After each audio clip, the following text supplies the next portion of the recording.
स्वागत है दोस्तों आपका एक बार फिर स्मार्ट केमिस्ट्री यूट्यूब चैनल पे।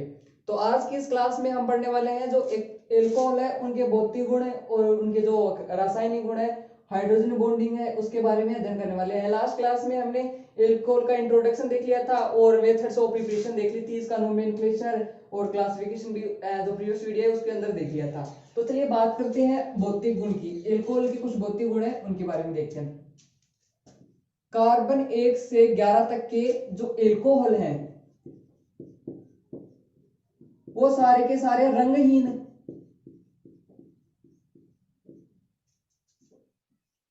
तीखे स्वाद एवं गंध वाले होते हैं। यानी कि जो निम्नतर जो एल्कोहल है, कार्बन 1 से 11 तक के जो एल्कोहल है वो रंगहीन, तीखे स्वाद एवं गंध वाले होते हैं। इससे उच्चतर जो एल्कोहल होंगे, उच्चतर एल्कोहल जो होंगे वो मोम के समान ठोस होंगे, मोम के समान ठोस होंगे। साथ ही ये जो है निम्नतर एल्कोहल वो द्रव भी है और जो उच्चतर एल्कोहल है वो मोम के समान ठोस होते हैं। अब ये जो एल्कोहल है इसका स्वापक प्रभाव होता है, यानी कि इसके सेवन से बेचैनी, मदहोशी और ये सिडक्टिव की तरह कार्य करता है। इसका जैसे मेथेनॉल है,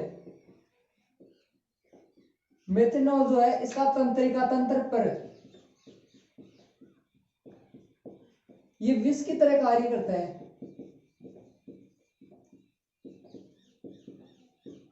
मेथेनॉल जो है वो तंत्रिका तंत्र पर विष की तरह कार्य करता है। इसके थोड़े से सेवन से मनुष्य में अंधापन आ सकता है और अगर इसका हेवी डोज ले लें तो मनुष्य की तुरंत मृत्यु तक हो सकती है।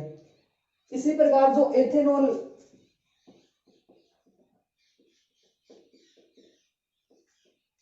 ये जो है इसका भी स्वापक प्रभाव होता है, यानी कि जो निम्नतर एल्कोहल है वो रंगहीन, तीखे स्वाद एवं गंध वाले द्रव होते हैं, वो भी वाष्पशील। साथ ही उच्चतर एल्कोहल जो है वो मोम के समान ठोस होंगे। एल्कोहल का स्वापक प्रभाव होता है। मेथेनॉल जो है वो तंत्रिका तंत्र पर विष की तरह कार्य करता है। अब आगे देखिए, जो निम्नतर एल्कोहल है, निम्नतर एल्कोहल जो है वो जल में आसानी से विलय हो जाते हैं, आसानी से विलय हो जाते हैं, यानी कि विलयशील है। बट बात करें उच्चतर एल्कोहल की, तो उच्चतर एल्कोहल में जैसे ही ये CH2 समूह है बढ़ता जाएगा, यानी कि एल्कोहल का अणु भार बढ़ता जाएगा, तो इसकी जल में विलेयता कम होती जाती है, क्योंकि ये जो CH2 समूह है ये जल प्रतिकर्षित समूह है। और जैसे जैसे हम एल्कोहल के अणु भार बढ़ाएंगे, यानी कि उच्चतर एल्कोहल ब्यूटेनॉल से आगे बढ़ेंगे, तो ये जो एल्कोहल है इनकी जल में विलेयता धीरे धीरे कम होती जाएगी, क्योंकि जो एल्किल ग्रुप है उसकी संख्या बढ़ती जाएगी। अब देखिए, जो क्वथनांक की बात करते हैं, एल्कोहल के क्वथनांक की बात करते हैं। एल्कोहल का क्वथनांक जो है वो संगत एल्केनों, संगत एल्केन अथवा समान अणुभार वाले, लगभग समान अणुभार वाले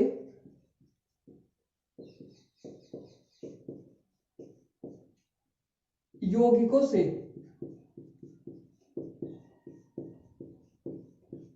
अधिक होता है। अब ये अधिक क्यों होता है? ये होता है हाइड्रोजन बॉन्डिंग की वजह से, जो कि हम अभी आगे पढ़ने वाले हैं। यानी कि जो एल्कोहल का क्वथनांक है वो संगत एल्केन होते हैं या फिर समान अणु, लगभग समान अणुभार वाले जो यौगिक होते हैं उनसे क्वथनांक ज्यादा होता है। और अगर बात करूं मैं जो प्राथमिक, द्वितीयक और तृतीयक एल्कोहल है उनके क्वथनांक की, जो प्राथमिक एल्कोहल है उसका क्वथनांक सबसे ज्यादा, फिर द्वितीयक एल्कोहल का, और फिर तृतीयक एल्कोहल का। इससे हमें पता चलता है कि जैसे जैसे एल्कोहल साकित होता जाएगा, जैसे जैसे एल्कोहल साकित होता जाएगा उसका क्वथनांक वैसे वैसे कम होता जाएगा। ये तो हो गई बात जो एल्कोहल है उसके भौतिक गुण यानी फिजिकल प्रॉपर्टीज की। अब बात करते हैं हाइड्रोजन बॉन्डिंग की, कि हाइड्रोजन बॉन्डिंग क्या है और वो एल्कोहल के अंदर किस प्रकार से पाई जाती है।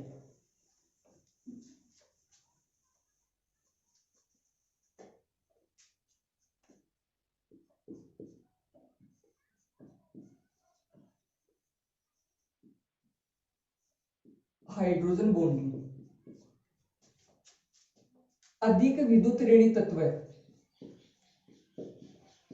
अधिक विद्युत ऋणी तत्व जैसे नाइट्रोजन, ऑक्सीजन, फ्लोरीन आदि के साथ जुड़े हाइड्रोजन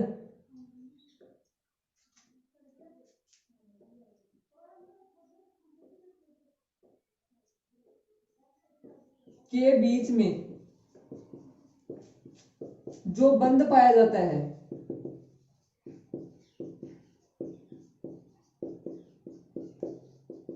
जैसे बात करूं मैं, ये वाला कोई ग्रुप है मेरे पास,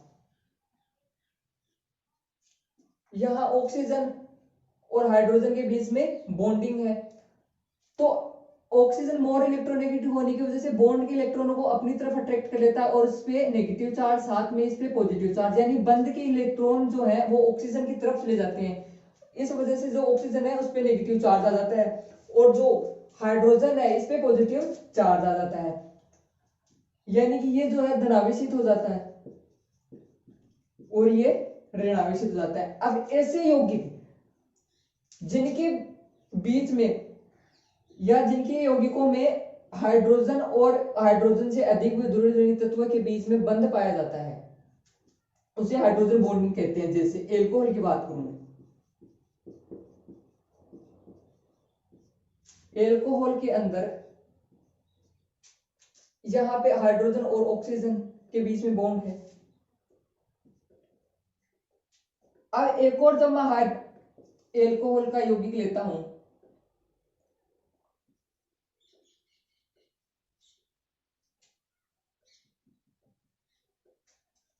तो जो मैंने ये डॉट डॉट से किया है वो है हाइड्रोजन बॉन्डिंग, यानी कि एक अणु के एल्कोहल के एक अणु का ऋण विद्युतीय तत्व जब दूसरे एल्कोहल अणु के हाइड्रोजन के साथ बॉन्ड बना लेता है तो उनके बीच में आकर्षण बढ़ता है और उस आकर्षण बल को हम हाइड्रोजन बॉन्डिंग कहते हैं।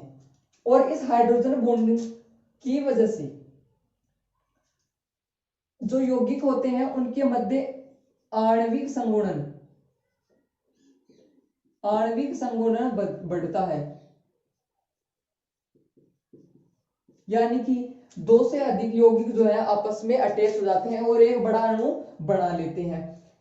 ये एल्कोहल के अंदर जो हाइड्रोजन बॉन्डिंग पाई जाती है। अब जो हाइड्रोजन बॉन्डिंग है वो दो टाइप की होती है, देखते। जो पहला टाइप है वो है अंतरा अणु। हाइड्रोजन बॉन्डिंग जो है वो दो प्रकार की है, अंतरा अंतराणुक हाइड्रोजन बंधन।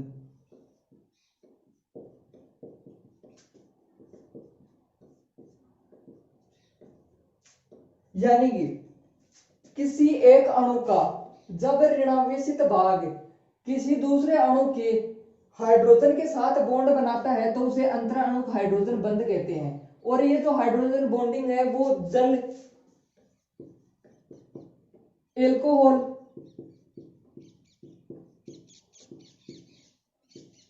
कार्बोक्सिलिक अम्ल,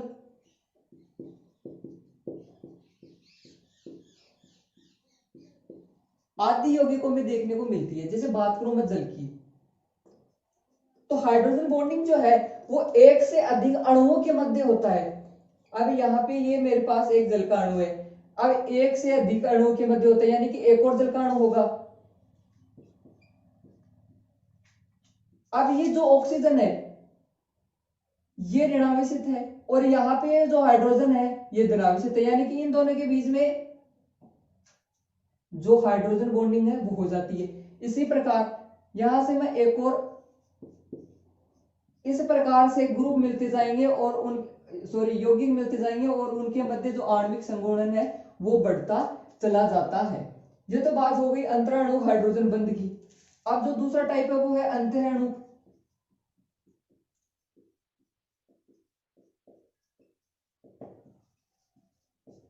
एक और एग्जांपल देख लेते हैं एक बार इसमें। अंतराणु में एल्कोहल की बात करें तो यहां से आर, ये मेरे पास एल्कोहल है। अब इसके साथ में जब एक और एल्कोहल अटैच हो गया, इस प्रकार से बहुत सारे एल्कोहल अणु मिलते जाएंगे और अणुओं का आणविक संघूर्णन होता जाएगा हाइड्रोजन अंतराणु हाइड्रोजन बॉन्ड के फलस्वरूप। अब जो दूसरा है अंतराणु हाइड्रोजन, अब मैं बात करूं अंतराणु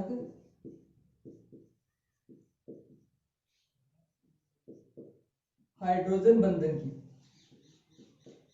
एक ही अणु के मध्य जब अधिक विद्युत ऋणात्मक तत्व और हाइड्रोजन के मध्य बॉन्डिंग पाई जाती है तो उसे अंतराणु हाइड्रोजन बॉन्डिंग कहते हैं। जैसे एग्जांपल है मेरे पास ऑर्थोक्लोरोफिनोल।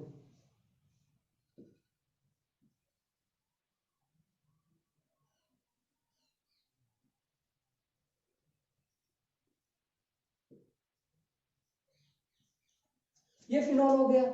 अब मैं उसे इस प्रकार से भी लिख सकता हूं,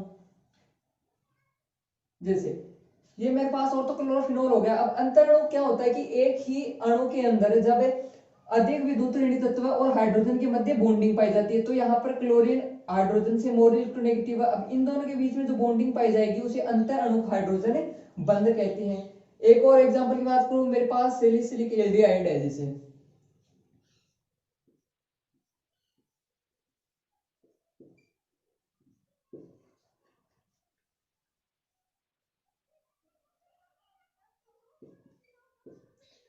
अब यहाँ पे हाइड्रोजन ऑक्सीजन मोर इलेक्ट्रोनेगेटिव है, इन दोनों के बीच में जो बॉन्डिंग पाई जाएगी उसे अंतराणु हाइड्रोजन बॉन्डिंग कहते हैं। यानी कि एक ही अणु के अंदर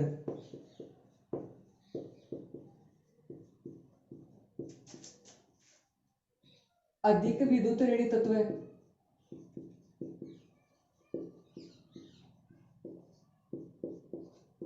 तत्व एवं हाइड्रोजन के मध्य जो बंधन पाया जाता है उसे अंतराणु हाइड्रोजन बॉन्डिंग कहते हैं। अब जो हाइड्रोजन बॉन्डिंग है उसके इफेक्ट देखते हैं, प्रभाव। ये तो मैं बता देता हूं एक बार। हाइड्रोजन बॉन्डिंग जो है उसके प्रभाव देखते हैं।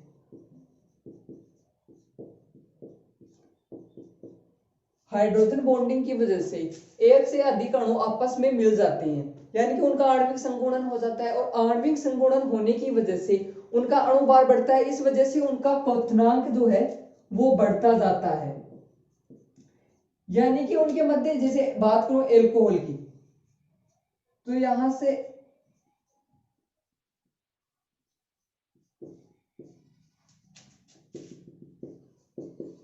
जैसे ये अब एल्कोहल के यहाँ पे 3 अणु मिल गए, यानी कि इनका आणविक संघूर्णन हो गया। इस वजह से इसका क्वथनांक जो है बढ़ जाता है, यानी कि इनको तोड़ने के लिए अतिरिक्त ऊर्जा की आवश्यकता होती है, इसलिए इनका जो क्वथनांक है वो बढ़ जाता है। और आणविक संघूर्णन होने की वजह से जो जिन यौगिकों के अंदर हाइड्रोजन बॉन्डिंग पाया जाता है उनका मान जो है उनके संगत अन्य जो यौगिक है उनसे अधिक भी होता है। जैसे ये एल्कोहल है तो इसका जो क्वथनांक है वो एल्केन से ज्यादा होता है, संगत जो एल्केन होंगे उनसे ज्यादा होगा, क्योंकि एल्केन के अंदर हाइड्रोजन बॉन्डिंग नहीं पाई जाती जबकि एल्कोहल के अंदर हाइड्रोजन बॉन्डिंग पाई जाती है।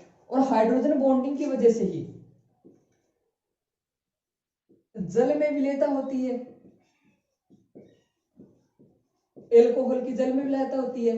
बट ये निम्नतर एल्कोहल जो है वो ही करते हैं क्योंकि जब उच्चतर एल्कोहल आएंगे तो उनके मध्य जो एल्किल ग्रुप है उनकी संख्या बढ़ती जाएगी। जैसे बात करूं मैं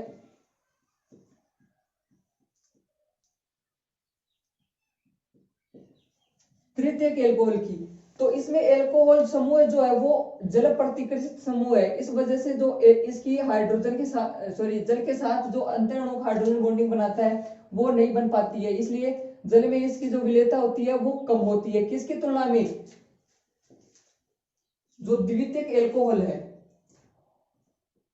उसकी तुलना में।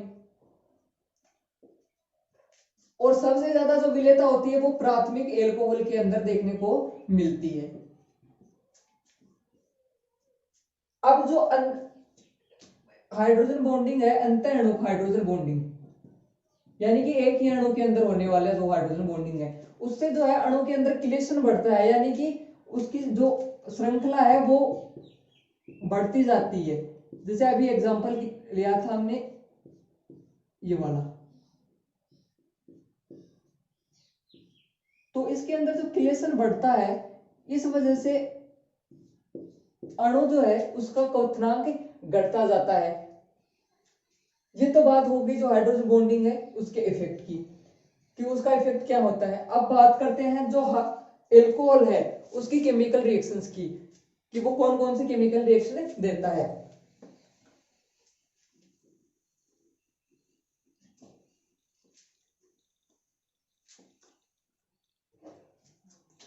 एल्कोहल की रासायनिक अभिक्रियाएं,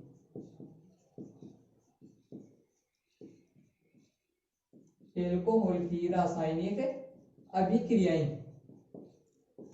एल्कोहल जो है वो दो प्रकार की रासायनिक अभिक्रियाएं देता है। कौन कौन सी रासायनिक अभिक्रियाएं देखता है? जैसे एल्कोहल की स्ट्रक्चर ये है। अब एल्कोहल दो प्रकार की जो है रासायनिक अभिक्रियाएं देता है। एक तो वो जिनके मध्य जिन अभिक्रियाओं में जो एल्किल ग्रुप और ऑक्सीजन के मध्य जो बॉन्ड है वो टूटता है, और दूसरी वो रिएक्शन जिनमें हाइड्रोजन और ऑक्सीजन के मध्य वाला जो बॉन्ड है वो टूटता है। तो सबसे पहले हम बात करने वाले हैं जो कार्बन और ऑक्सीजन के मध्य जो बॉन्ड है वो टूटता है, वो रिएक्शन देखते हैं।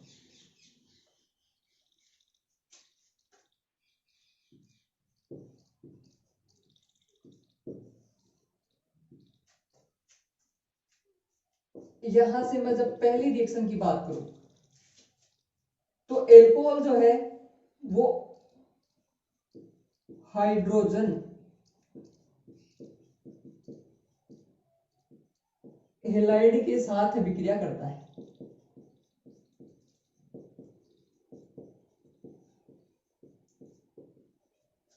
हाइड्रोजन हेलाइड के साथ अभिक्रिया करके एल्कोहल एल्किल हेलाइड का फॉर्मेशन करता है। कैसे करता है देखिए, जैसे ये एल्कोहल हुआ, ये मेरे पास हाइड्रोजन हेलाइड है, यहां से H2O बाहर निकल जाए, तो यहां से जो एल्किल हेलाइड है मेरे पास उसका फॉर्मेशन हो जाता है। जैसे एग्जांपल की यहां पे बात करता हूं मैं CH3 CH2OH, एथिल एल्कोहल है। जब इसकी क्रिया मैं HBr के साथ करवाता हूं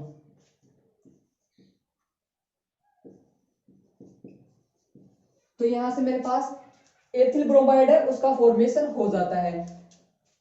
जब एल्कोहल की रिएक्शन हाइड्रोजन ब्रोमाइड के साथ शुष्क ZnCl2 की उपस्थिति में करवाते हैं और जब हमारे पास एल्किल ब्रोमाइड का निर्माण होता है तो उसे ग्रोव प्रक्रम कहते हैं, ग्रोव प्रक्रम कहते हैं। हाइड्रोजन हेलाइड के साथ एल्कोहल रिएक्शन करके क्या देखिए, ये वे रिएक्शन है जिनके मध्य जिनमें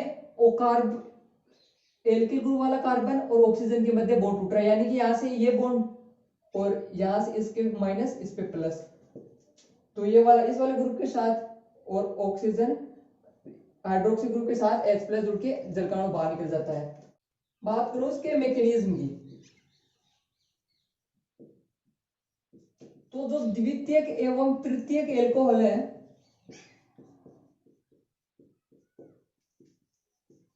वो तो देंगे SN1 मैकेनिज्म, और जो मेथिल एल्कोहल और प्राथमिक एल्कोहल जो है वो SN2 मैकेनिज्म देगा। अब बात करता हूं एक तृतीयक एल्कोहल लेके, जैसे मेरे पास एक तृतीयक एल्कोहल है,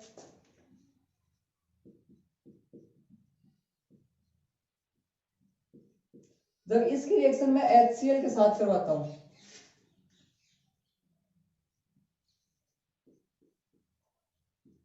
तो मेरे पास एक तृतीयक जो क्लोराइड है उसका फॉर्मेशन होता है। अब इसके मैकेनिज्म कैसे होगी, मैकेनिज्म की बात करते हैं। फर्स्ट स्टेप के अंदर हमें पता है ये 2 स्टेप के अंदर होगी, यहां से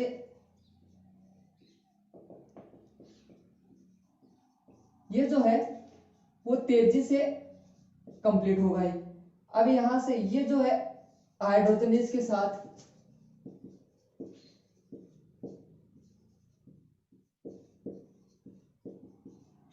में क्लोराइड आए। नेक्स्ट तो स्टेप, सॉरी ये धीमा पद होता है, वेग निर्धारण पद होता है। अब जो नेक्स्ट स्टेप जो है उसके अंदर यहां से ये जल का अणु बाहर निकल जाएगा और क्लोराइड जो आयन है वो कार्बन के साथ यहां से 3rd डिग्री कार्बोकेटायन का फॉर्मेशन और chlorine as a nucleophile take करके, यानी कि ये SN2 मैग्नीशियम के थ्रू कंप्लीट हो जाती है। तृतीयक और द्वितीयक जो एल्कोहल है वो SN1 के अकॉर्डिंग मैग्नीशियम देते हैं। अब जो नेक्स्ट रिएक्शन है एल्कोहल की वो देखते हैं। एल्कोहल फॉस्फोरस हैलाइड के साथ विक्रिया करके एल्किल हैलाइड का जो है निर्माण करता है। फॉस्फोरस हैलाइड जैसे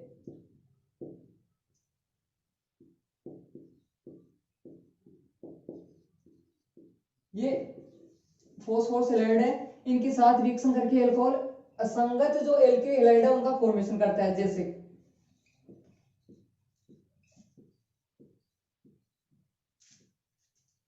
यहां से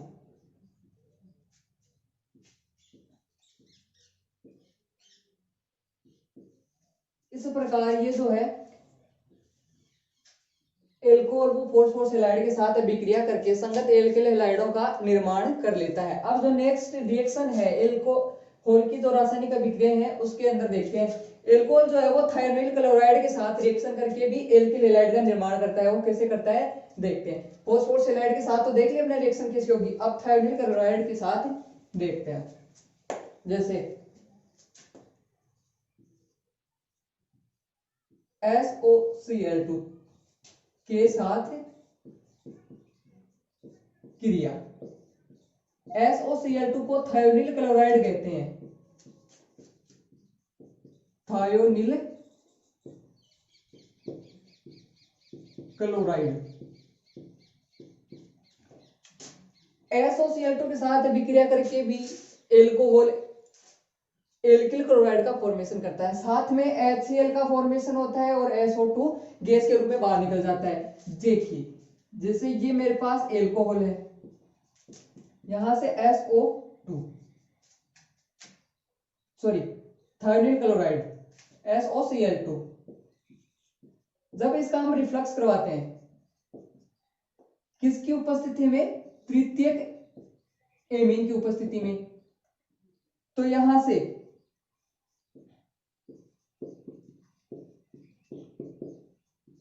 एल्किल क्लोराइड का फॉर्मेशन हो जाता है। और जो तृतीयक एमीन है इसकी प्रेजेंस लेते हैं क्योंकि अभिक्रिया में बने जो हाइड्रोजन क्लोराइड है उसके साथ रिएक्शन कर लेती है। जैसे यहां से HCl बना और ये R3N इसके साथ रिएक्शन कर लेगा,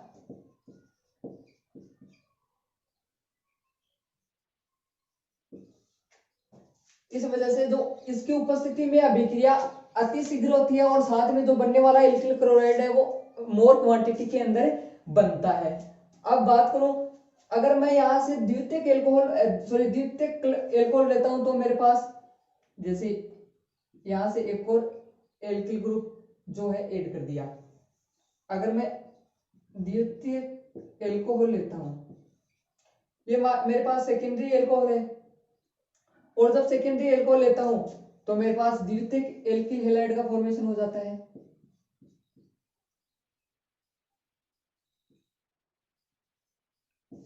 यानी कि आप जैसा एल्कोहल लेंगे वैसा ही आपके पास एल्किल क्लोराइड है उसका फॉर्मेशन हो जाता है। अब बात करूं इसके मैकेनिज्म की कि इसकी मैकेनिज्म कैसे होगी। रिएक्शन तो आप लोगों ने उतार ली होगी, इसे मैं एक बार रिमूव कर देता हूं। अब बात करूं मैकेनिज्म की, तो मैकेनिज्म देखते हैं इसकी।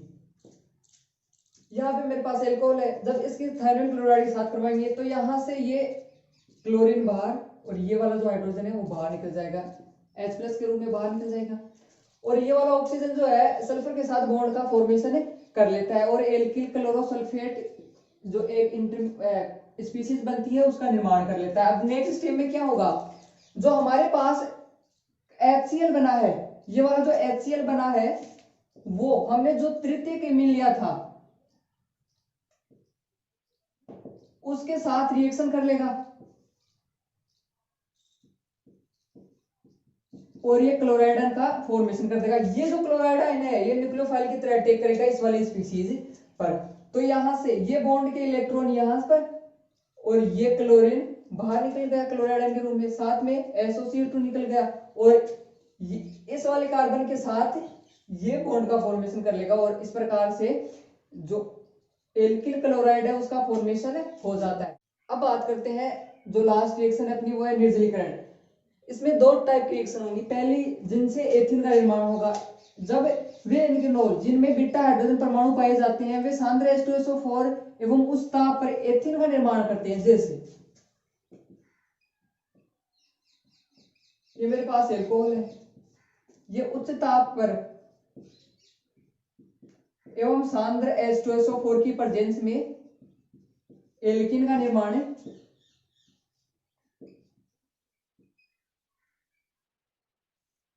साथ में जल का अणु बाहर निकल जाएगा उच्च ताप पर। कंडीशन क्या होगी, ताप उच्च होगा और सांद्र H2SO4 की प्रेजेंस होगी तो यहां से जल का अणु बाहर निकल जाएगा। जैसे एग्जांपल देखते हैं, यहां से CH3 CH2 ये प्रोपेनॉल है, अब सांद्र H2SO4 ताप जो है वो उच्च होगा,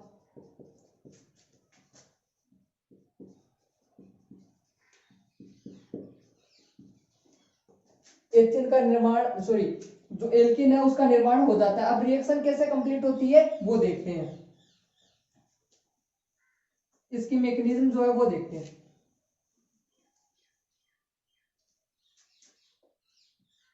CH3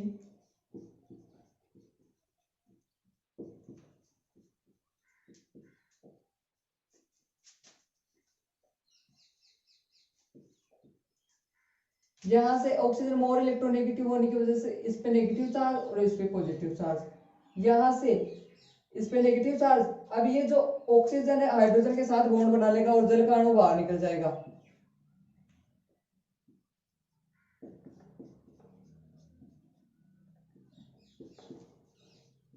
इस वाले कार्बन पे पॉजिटिव चार्ज, ये वाला जो हाइड्रोजन है यहाँ पे जो अपने पास ये ग्रुप हाइड्रोक्सो ग्रुप शेष बचा था वो यहां से इसके साथ ये हाइड्रोजन बॉन्ड के इलेक्ट्रॉनों को देके H+ के रूप में बाहर निकल जाएगा और जल का अणु बाहर यहां से और हमारे पास जो एल्किन है उसका निर्माण हो जाता है। इस प्रकार से सांद्र H2SO4 और उच्च ताप पर एल्कोहल से एल्किन का निर्माण करते हैं। अब जो दूसरी रिएक्शन है निर्जलीकरण की, पहली जो है वो है एथिन का निर्माण एल्किन का निर्माण, यानी कि हम एल्किन का निर्माण कर सकते हैं इससे एल्कोहल से। अब जो दूसरी है वो ईथर का निर्माण, एल्कोहल के निर्जलीकरण से हम ईथर का निर्माण भी कर सकते हैं, वो कैसे होगा देखते हैं। इसके लिए जो कंडीशन है ईथर का निर्माण एल्कोहल के निर्जलीकरण में, इसके लिए जो कंडीशन है वो है कि एल्केन बनाने में जितना ताप ले रहे थे उससे कम ताप यानी कि निम्न ताप पर कंप्लीट होंगी।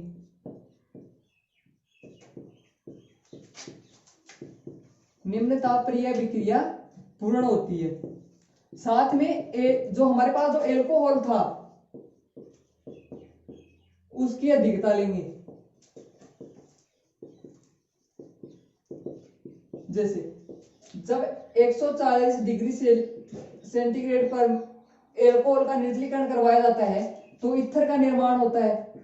और अगर यही रिएक्शन हम 165 से 170 डिग्री सेल्सियस पे करवाते हैं तो एल्कीन का निर्माण होता है। अब बात कर रहे हैं अब तो ईथर की, तो ईथर रिएक्शन देखते हैं एक एग्जांपल के थ्रू, इसको समझते हैं। ये मेरे पास एल्कोहल,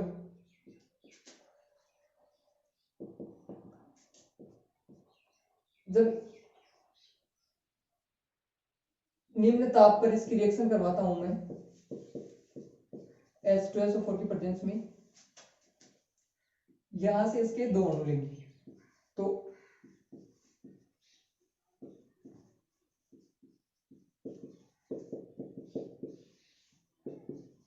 ईथर का फॉर्मेशन जो है वो हो जाता है। अब ये जो रिएक्शन है वो कैसे कंप्लीट होती है, इसके मैकेनिज्म की बात करते हैं। इसके लिए ईथर का निर्माण करने के लिए दो कंडीशन होती है कि ताप तो है जो निम्न होना चाहिए और जो एल्कोहल है वो अधिकता में होना चाहिए। अब मैकेनिज्म की मैं बात करूं, क्रियाविधि,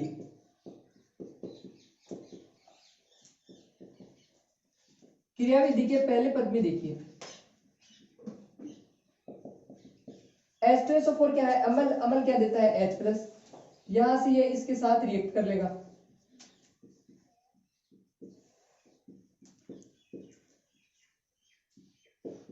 इस वाली स्पीशीज का फॉर्मेशन हो जाता है। अब जो नेक्स्ट स्टेप है उसके अंदर देखते हैं, दो दो मॉलिक्यूल लिए थे, जो अब कंपाउंड लिए थे एल्कोहल के, अब दूसरा लेते हैं, तो इसके अंदर ये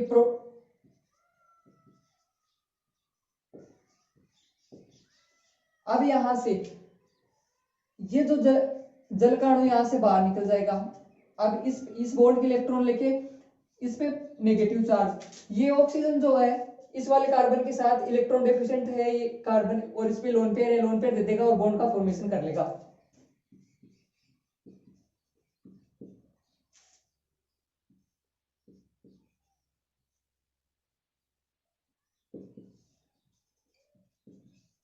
इस वाली स्पीशीज का फॉर्मेशन हो जाता है। अब क्या होगा, ये जो हाइड्रोजन है बॉन्ड के इलेक्ट्रॉन यहां पे दे देगा और H+ के रूप में बाहर निकल जाएगा। इस प्रकार से हमारे पास ईथर का निर्माण हो जाता है। यानी कि ईथर के निर्माण के लिए हमें दो कंडीशन अप्लाई करनी होगी, एक तो ताप कम लेना होगा, जितना ताप हम एल्कीन के निर्माण में ले रहे थे उससे कम, और साथ में एल्कोहल जो है उसकी अधिकता लेंगे। इस प्रकार से ईथर का निर्माण हो जाता है। तो इस वीडियो के अंदर हमने देखा कि जो एल्कोहल की हाइड्रोजन बॉन्डिंग देख ली, एल्कोहल की फिजिकल और केमिकल प्रॉपर्टीज देख ली, केमिकल प्रॉपर्टीज के अंदर केमिकल रिएक्शन देखी कौन सी, जिनमें कार्बन और ऑक्सीजन के बीच में जो बॉन्ड है वो ब्रेक हो रहा है। अब नेक्स्ट वीडियो के नेक्स्ट क्लास के अंदर हम देखेंगे कि ऑक्सीजन और हाइड्रोजन के बीच में जो बॉन्ड है वो जब ब्रेक होगा तो कौन कौन सी केमिकल रिएक्शंस होती है, वो नेक्स्ट क्लास के अंदर देखेंगे।